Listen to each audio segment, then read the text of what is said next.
India is a country with more than 30 million stray dogs. They are ever present in the rural and urban landscape, their population known to multiply in huge numbers at a great rate. The debate surrounding stray dogs and what needs to be done with them must start with an understanding of why the current scenario is the way it is. The Kerala issue warrants a basic explanation, which saw 10 human deaths caused by dogs, followed by large scale culling of the canines in the aftermath. And that explanation is made up of garbage to a great extent, quite literally.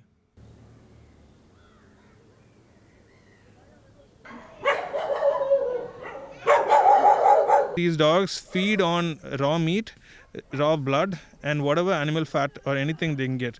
So, which makes them semi-feral. The garbage which has been not maintained properly. There's a huge amount of open slaughterhouse. So when there's less garbage, there's less food basically for them. These guys can't survive without food and this thing. And plus, if you back up with a proper sterilization, on a humane basis, the population comes down. Not only just sterilization, it's about sterilization backed with constant immunization. The ecology, it has its own balance.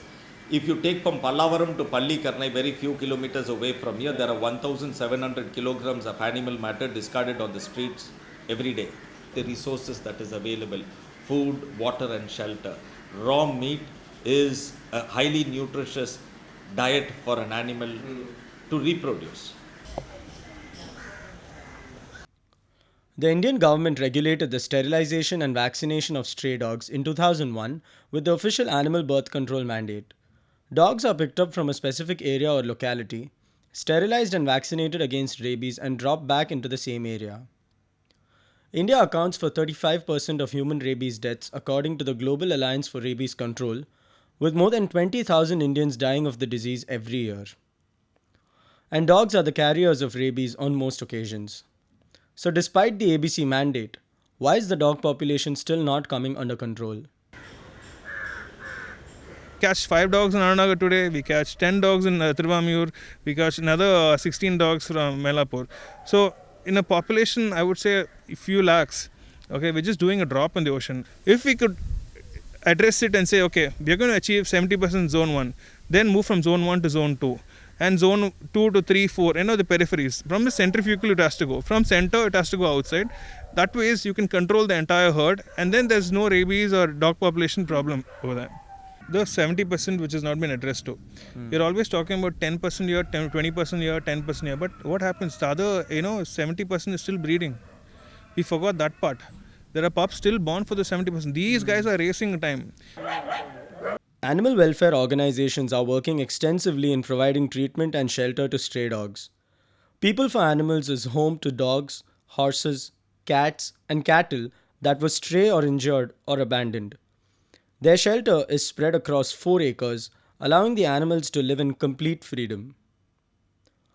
Blue Cross of India is one among a few private institutions that carries out ABC in a systematic and audited manner. Except for them, it is the government-run ABC program whose reputation is rather infamous. Since 1962, we are doing the ABC program. It was recognized by the WHO in 1996. In 2002, Chennai city was declared a rabies-free city. We catch the dogs, we sterilize them, we neuter them, we vaccinate them, we put them back on the same street, and the reproductive organs is kept aside and it has been audited by the government authorities. Now, if every animal welfare organization does this, accountability, there must be some accountability. If they do it in this proper manner, I don't think there will be a problem. The drawbacks with ABC and its implementation aside, there are finer points like fear of dogs and human encroachment in animal spaces that also feature in the argument. The general public, however, may offer an objective viewpoint on the matter. There are a large number of people who come out to walk. Most of them I've seen resort to carrying a short stick or some similar thing around with them because of the fact that dogs are around, are barking, are chasing them. Whether one likes dogs or not, right, to have a barking dog chasing one is never a pleasant experience and can be an extremely scary experience. Right. Don't look at the dog's eye. If you see a dog somewhere looking at you, just look the other direction, just act as if you're on call or something, just go. They will ignore you as much as you are ignoring them. I would say when there's a victim, go address him. Tell him this is the problem, this is why it happened, and apologize to him also.